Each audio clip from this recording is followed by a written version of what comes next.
Hi, so this is Chapter 7, Nonverbal Communication Assignment. So scenario number 1, your romantic partner just terminated the relationship. You go to your friends of the same gender to discuss it.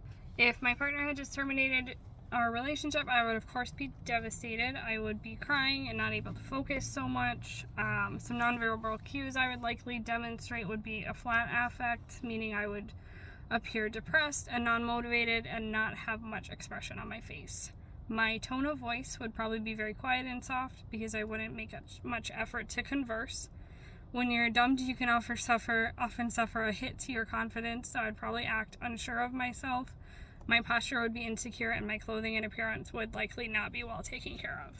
Scenario number 2, someone is breaking into your home that you share with roommates of the same gender. If someone was breaking into my home, I would be terrified. This is one of my worst fears, especially as a woman. And in this scenario, living with only women, I'm a naturally jumpy person. I feel like our senses are heightened when you're asleep or scared, and I would probably hear the intruder and freeze where I was because I don't want to be heard. Physically, I would quietly grab my phone to call for help. I would start breathing heavy and get very nervous and apprehensive and probably find somewhere to hide. I'm not really a fight person. Scenario number 3, you want to initiate a platonic friendship with somebody of the same gender. So it's very hard for me to initiate friendships and initiate small talk. If I was very confident in this scenario, I would probably initiate a conversation with someone. Say I was in a bar that I found to have a great style or kind of looks easy to have a conversation with. I would compliment them on something that I liked about them, smile, make eye contact, make a few jokes, gesturing my interest in the conversation. When I'm excited, I use a lot of hand gestures to make my point, and I laugh a lot. Scenario number 4, you're on an airplane seated next to someone of the opposite gender. You want to start a conversation with them. In this scenario, I would make eye contact and smile, be very courteous while they got settled into their seat. I would start with introducing myself, ask where they're from and where they're headed. Once the conversation has been established and we're comfortable, I would offer them headphones or a tissue as a gesture of kindness. Then we would both settle into the flight. Scenario number 5, you want to terminate a relationship with a friend of the same gender. So I've personally experienced this. It's very hard to do.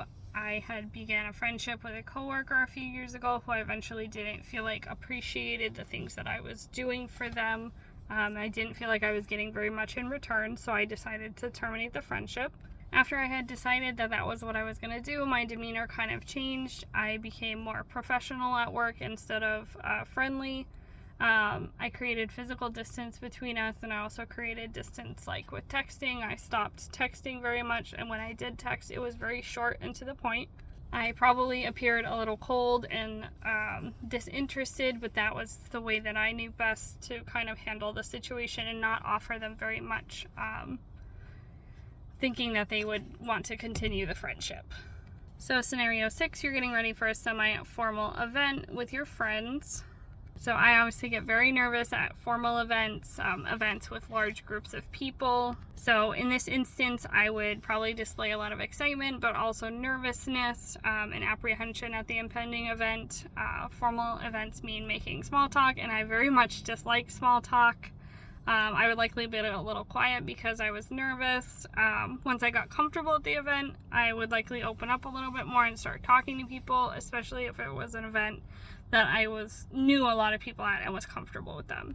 So scenario 7, you're driving in a car with friends of the same gender to a party. In this scenario, social events obviously make me very uncomfortable unless it's people that I know really well. I was forced to go to a lot of social events in high school, and it was a very uncomfortable experience for me. I was a nervous wreck. If I was in that situation, I would probably be very quiet, sweating. I would be fidgeting a lot, possibly irritable, because I just don't like being in that situation, and my posture would probably be slumped because I really just don't have a lot of confidence in social situations. So the last scenario is waiting in a doctor's office. I work in medical, so I'm very respectful of doctor's offices. I try to be quiet and keep to myself. My eyes would be down, not really looking at other patients or around, just waiting for my appointment. I would probably be focused on my phone until my name was called, and I would also likely be fidgeting a little bit because doctor's offices make me and most people kind of nervous.